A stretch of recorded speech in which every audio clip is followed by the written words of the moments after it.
Bonjour à tous et bienvenue sur la première chaîne d'actualité quotidienne qui parle de NFT et de jeux blockchain. Vous le savez, c'est tous les jours, ça dure un petit quart d'heure et pour être sûr de ne rien rater, pensez à vous abonner à la chaîne. Aujourd'hui, premier jour post-ETF Ethereum, nous parlerons de Catizone puisque son airdrop va arriver, des news très bullish aussi dessus. Je le rappelle, Catizone c'est un tap to earn sur Telegram. Nous parlerons aussi de la prochaine blockchain, l'espoir des NFT qui va arriver, un truc très hypé, il faut absolument surveiller ça. Également aussi des sorties gaming, des sorties de token gaming et aussi pas mal d'autres news, donc restez bien jusqu'au bout, c'est parti directement. Et comme toujours, on démarre tout d'abord par le petit récap très rapide du marché NFT. Ce marché NFT qui finalement est encore et toujours la même chose, depuis environ une quinzaine de jours ça ne bouge pas, le market cap global est environ à 72 milliards, des volumes toujours très faibles. Comme je le disais hier, j'ai bon espoir que cette semaine soit un tournant majeur dans les NFT et dans les cryptos, donc à surveiller. Ensuite, la meilleure vente NFT depuis hier, c'est un CryptoPunks qui a été vendu à 131 000 dollars. Pour le reste, je vous laisse voir. Juste jeter un œil au top 3 des gagnants. On a les deux premières collections, donc sur 3, qui sont issues de l'écosystème Milady Maker. C'est assez incroyable. Regardez-moi ça, Bandeau Kids, plus 140%. Et ici, Star Lady Friend avec son plus 81%. J'en parle souvent de Milady Maker actuellement parce que vraiment c'est une dinguerie ce qui se passe. La collecte principale est à 5,6 ETH et vraiment peu importe où ils vont, peu importe l'écosystème où ils vont, à chaque fois, ça loupe pas, les collections explosent. Sinon tout de même, dans le top 3 des gagnants, j'aurais dû mettre cette collection-ci qui a fait un plus 46%, je l'ai vu après, la collection Aeons, donc sur Ordinal sur Bitcoin. Aujourd'hui, il y a 3 mints NFT intéressants selon moi et je le rappelle, vous retrouverez ce récap NFT au complet tous les matins sur mon compte Twitter vers environ 11h, donc n'hésitez pas à me suivre. Au niveau des news, petit retour par rapport à la journée d'hier et la sortie donc des ETF Ethereum. Deux chiffres clés à retenir. Premier chiffre, il y a eu donc 1 milliard de dollars en volume total sur cette première journée. Et second chiffre, ça correspond à peu près à 23% de ce qu'avaient fait en fait les ETF spot Bitcoin sur le premier jour. Donc on est dans les clous, c'est ni plus ni moins. On aurait pu espérer beaucoup mieux. Dans tous les cas, je vous le redis, ça reste historique et c'est déjà pas mal que les entrées et les sorties s'équilibrent à peu près. Après, bien sûr, affaire à suivre, mais vraiment, c'était un jour historique, très bullish pour la suite des événements côté Ethereum, et donc j'ai hâte de la suite, évidemment. Ensuite, on parle de Abstract. Alors, j'avais commencé à en parler il y a environ, je crois, 3 semaines, 3-4 semaines, puisque en effet, on a la maison mère de la collection NFT PGP Wins, dont je parle beaucoup. Donc, la maison mère qui s'appelle Igloo, qui avait racheté en fait une blockchain qui s'appelait Frame. Rappelez-vous, j'en ai aussi beaucoup parlé parce qu'on faisait tous un gros airdrop dessus et que depuis, c'était en fait mort, entre guillemets. Il se passait plus rien. Donc en fait, cette boîte a été rachetée, elle a été rebrandée aussi et maintenant en fait, on a l'arrivée de la blockchain Abstract.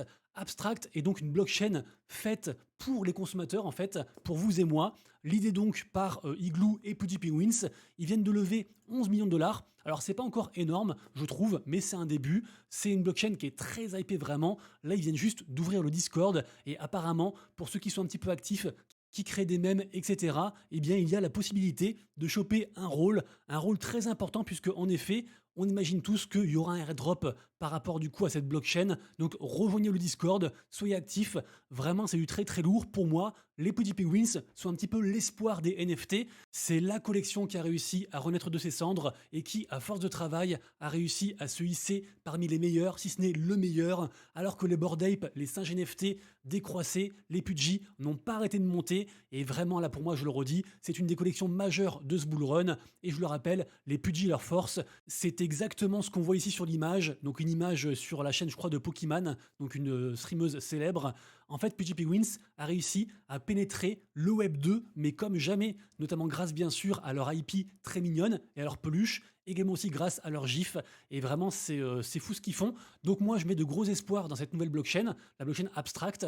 Et j'imagine que s'il y a un airdrop un jour, les holders des NFT PGP Wins et Lil Pudgies, la seconde collecte, auront aussi une part juteuse de ce airdrop. Ensuite, nouveau produit, nouvelle plateforme de la part d'une collection OG de l'écosystème NFT sur Ethereum. On parle de Doodles. Doodles, un peu comme Petit Penguins, essaie de développer au maximum son IP. J'en parle quand même régulièrement de Doodles ces dernières semaines parce que vraiment, ils ont mis les bouchées doubles. Doodles, pour la collecte principale, c'est actuellement à 1,85 Ether. Ça a repris des couleurs, quand même 10% sur la semaine. Et Doodles, qui nous sort donc une plateforme en mode Doodles TV. Donc en fait, c'est une plateforme, c'est un média qui est token gated. Ça veut dire qu'en fait, pour avoir accès à différentes expériences, il faudra posséder en fait des NFT de l'univers Doodles Pour l'instant, on n'en sait pas plus, mais a priori, et comme le suggère du coup la réponse de la blockchain Base, ce serait donc en fait les collections NFT de Doodles qui étaient parties sur la blockchain Flow, c'était un échec, et qui donc vont quitter Flow pour partir sur Base, donc ces collections-ci seraient concernées par cette fameuse Doodles TV. Voilà, affaire à suivre. Ensuite, deux nouvelles rapides. Pour la première, je suis désolé, j'ai pas encore fait mes recherches, mais apparemment, on a une nouvelle blockchain qui s'appelle donc la Vanar blockchain qui lance aujourd'hui sa première marketplace NFT, s'appelle Bazaar. Donc voilà, apparemment, on peut acheter et vendre des NFT en utilisant leur token. Je suis à peu près certain qu'il doit y avoir des incentives pour motiver les gens à le faire, donc voir un airdrop, des points, ce genre de choses. Mais comme je vous dis, j'ai pas encore fait mes recherches, donc à surveiller par rapport à cette blockchain Vanar et son écosystème. Et seconde news, c'est bientôt on aura la NFT Biarritz. Et là, accrochez-vous bien, c'est un événement dédié aux NFT et qui se passe à Biarritz. Incroyable, la NFT Biarritz. Non, en vrai, je dis ça pour rigoler, mais en fait, ils ont renommé. Maintenant, c'est plus NFT Biarritz, c'est Chaka Biarritz, et c'est plus grand que les NFT. Ça parle aussi d'intelligence artificielle, de tokenisation, de crypto, pas mal de choses. Ça se passera du 26 au 29 août, et donc, si ça vous intéresse, n'hésitez pas à faire un tour sur leur site pour réserver votre billet. Le prix des billets inclut les boissons et la nourriture. Parlons ensuite gaming avec l'application de messagerie Telegram et son écosystème blockchain qui s'appelle TON, The Open Network.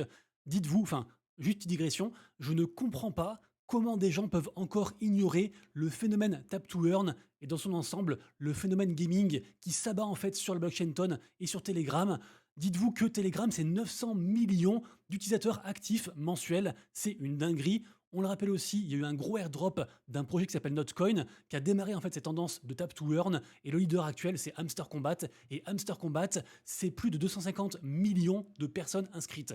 Évidemment il y a beaucoup de bots mais vraiment c'est un phénomène majeur et je pense qu'on ne peut pas et qu'on ne doit pas passer à côté de ces écosystèmes, qu'on le veuille ou non, au moins s'y intéresser un minimum, c'est la base, parce qu'au niveau adoption de l'écosystème blockchain, c'est une dinguerie. Bref, je le disais, Hamster Combat, c'est le leader et tout le monde attend avec impatience le airdrop. Ensuite, on avait aussi Pixelverse qui a sorti son token qui d'ailleurs se porte pas si mal, on est à 0,04 $. Évidemment, il y a des gens contents et des gens déçus par rapport à ce airdrop. Ils ont également aussi fait des erreurs, comme Notcoin et comme d'autres.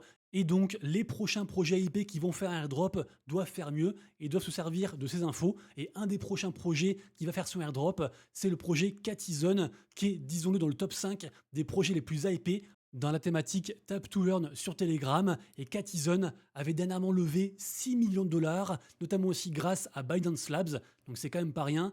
Également aussi, on a appris que l'application avait généré en fait par les frais in-game plus de 16 millions de dollars pour du coup la team, parce qu'en fait on peut acheter des petits boosts si on le souhaite, ça coûte des mini frais, mais il y a tellement de gens qui jouent que ça rapporte beaucoup d'argent, donc autant vous dire qu'Atizone, ils ont les moyens de faire un giga airdrop, et ce airdrop devrait bientôt arriver, puisque en effet, le token Cathy de Catizone est sorti aujourd'hui en pré-market, donc le token n'est pas encore sorti, mais les gens, s'ils le souhaitent, peuvent spéculer sur la future valeur en fait de ce token. Donc vous aussi, si vous le souhaitez, ici on est sur BitGet, qui est quand même un gros exchange. Apparemment, pour l'instant, le prix d'un token, c'est 0,5 centimes par token, ce qui est, je trouve, très élevé, donc tant mieux pour nous. Je le rappelle, il est encore temps de jouer à Catizone. Pour ceux que ça intéresse, c'est gratuit, c'est ouvert à tous. Évidemment que si vous commencez aujourd'hui, vous ne devriez pas avoir un gros airdrop, mais bon, on l'a vu en fait, les projets Tap to Earn essaient de diluer au maximum les airdrops et de proposer en fait aux gens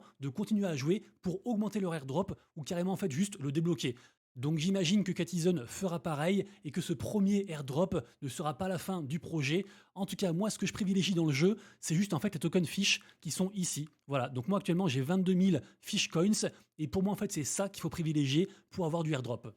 Et honnêtement, vous n'avez pas besoin de moi pour savoir comment on joue, tellement c'est facile à prendre en main. Donc voilà, si ça vous intéresse, vous installez le jeu, ça prend 2 secondes et vous commencez à jouer et accumuler quelques tokens. Ensuite, on parle d'un autre Tap to Earn qui s'appelle Tap Adventure. Je vous l'ai dit, j'ai adoré ce jeu, j'ai contacté la team et du coup je suis partenaire, donc très content. Donc c'est en fait le Tap to Earn du gros projet, enfin du plus gros projet qui s'appelle Pixel Heroes Adventure, qui est un MMO. Évidemment, comme pour tous les autres, c'est gratuit, ouvert à tous, et à la fin, on aura un airdrop de token ADVTR, token Adventure. Et en fait, là, ils font une nouvelle feature, ça s'appelle les factions, donc des sortes de guildes. Moi, j'ai rempli un form de mon côté pour faire une demande en fait pour créer une guilde, et donc, a priori, dans les jours prochains, dès que ça sort, on aura une guilde Rabbids. En plus du airdrop de base, ils vont me filer des tokens à redistribuer en fait aux gens de la guilde, suivant en fait leurs points qu'ils gagnent. Donc voilà, n'hésitez pas du coup à rejoindre tout ça, je vous remets le lien en description et surveillez ça, ça devrait sortir du coup, ces factions, ces guildes devraient sortir dans les jours prochains. Et si vous voulez encore un nouveau Tap to Earn, il en sort tous les jours. Sachez qu'un nouveau vient de sortir aujourd'hui. Donc c'est celui de l'écosystème Tower, qui est donc un écosystème basé sur un jeu, un Tower Defense, qui est backé par Animoca Brains. Et donc aujourd'hui est sorti le jeu Crazy Rush Heroes. Alors en vrai, c'est pas vraiment un Tap to Earn, c'est plus un vrai jeu, une sorte de roguelike pour la faire courte. Une fois de plus, c'est gratuit et à l'issue donc du token Tower à gagner en airdrop. Donc pareil, lien en description. Info suivante, et c'est une des informations majeures du jour côté gaming, aujourd'hui est sorti le jeu MapleStory Universe. Alors c'est une première version, je le rappelle, MapleStory Universe, c'est un projet Web3 de l'énorme licence très connue en Asie, de MapleStory. Ce projet est très attendu et très hypé, vraiment il y a une grosse ferveur autour de tout ça. Pendant que je vous parle, je vous mets quelques images du jeu. Je le rappelle aussi, ce projet est ouvert à tous. Alors moi, je ne vais pas y jouer parce que j'ai pas le temps, mais je le rappelle, moi, ça fait quasiment un mois que je fais les quêtes quotidiennes, les quêtes d'engagement social tous les jours sur la plateforme. D'ailleurs, petite digression, mais il faut un VPN. Donc moi, je passe par le navigateur Opera, d'ailleurs comme pour le jeu Champion Tactics de Ubisoft, qui, je le rappelle, a son reveal aujourd'hui. En tout cas, n'hésitez pas à tester et à jouer au jeu, d'autant que ça rajoute des points, donc pour le potentiel airdrop, lien en description. Sort également aussi aujourd'hui la saison de Play to Airdrop du projet EFAS, Earth from Another Sun, qui est je crois sur Solana. Donc c'est un jeu de tir, c'est un shooter pour la faire courte. Vous trouverez ici tous les détails pour cette campagne de airdrop, sachant que attention, ça dure seulement 30 jours, c'est fermé, c'est pas ouvert à tout le monde, donc a priori ce sera très récompensant, je pense. Notamment en fait pour y participer, il faut soit avoir un NFT de leur écosystème, soit avoir un code que vous pourrez trouver sur les réseaux, donc Discord, Twitter, etc. et leurs partenaires. Ensuite, on a un très joli trailer qui vient de sortir sur le projet Forgotten Universe, qui est un très gros projet, un MMORPG qui d'ailleurs arrive sur la blockchain Ronin. Et donc dans ce trailer, on apprend aussi en fait les utilités et les bénéfices à avoir leur collection NFT. Alors de ce que j'ai vu, les gens sont pas forcément très contents parce que le floor price est descendu à 0,56 Ether. On est sur un moins 12% aujourd'hui. Donc en général, une telle baisse traduit un mécontentement de la part des holders. Mais bon, je le rappelle, Forgotten Universe, c'est un très joli projet sur un écosystème très hypé, donc un projet à surveiller. Ensuite, on parle de Blocklords. Alors, je crois que j'en ai parlé hier ou avant-hier parce qu'ils ont fait un partenariat avec Mocaverse. Notamment, en fait, la crypto Moca sera utilisée apparemment dans Blocklords. Et Blocklords sort aujourd'hui sa propre crypto, donc la crypto LRDS. Alors moi, du coup, j'ai pas joué à Blocklords, mais ça reste un très gros projet. Je sais aussi que ce projet a déçu bon nombre de personnes. Ivar, tu te reconnaîtras. En tout cas, voilà, il y a quand même pas mal de gens qui y jouent et qui sont hypés. Ensuite, également aussi, prochaine sortie d'un token, d'un écosystème très hypé, bien plus que Blocklord. On parle ici de Matrix. Matrix, à la base, c'est un shooter sur mobile. Ce projet est un immense projet. Le prix des NFT est stratosphérique. Ils ont déjà sorti une crypto qui s'appelle la Crypto Fire. Et ils vont faire donc une prochaine crypto qui s'appelle le Max. Le Max devrait sortir très bientôt puisqu'en effet, on peut déjà en fait stacker des stablecoins, ce genre de choses sur différents exchanges, OKX, BingX, etc. pour ensuite recevoir du token Max. Si j'en crois le screen, devrait sortir pour le 5 août puisque la période de farming c'est du 29 juillet au 5 août. Et d'ailleurs moi il faut que je me dépêche parce que ça fait quand même des mois que je farm sur la plateforme, du coup leur airdrop, j'ai plein de points de partout. Normalement j'ai aussi des box que d'ailleurs je retrouve plus ici, bref peu importe. Il faut que je fasse ça parce qu'a priori du coup ça aussi ça donne du token Max. Et pour terminer, petite info rapide, on reparle de gaming. Ça fait au moins 1 ou 2 mois que j'en ai pas parlé. Donc si vous aimez la narrative d'Epine, tout ce qui est gaming et tout ce qui est aussi intelligence artificielle, vous pourrez aimer du coup la blockchain gaming. Et ici la news, c'est que l'IP Baby Shark arrive donc sur gaming. Je vous lâche l'info, vous en faites ce que vous voulez. Les amis, du coup, c'est tout pour moi. J'espère que je vous ai apporté un petit peu de valeur dans ce monde fou du Web3, du gaming et des NFT. Si c'est le cas, likez la vidéo et abonnez-vous. Et quant à nous, on se retrouve dès demain pour une prochaine vidéo. Et d'ici là, prenez soin de vous, de vos proches et de vos wallets. C'était Monsieur Rabbit. Ciao.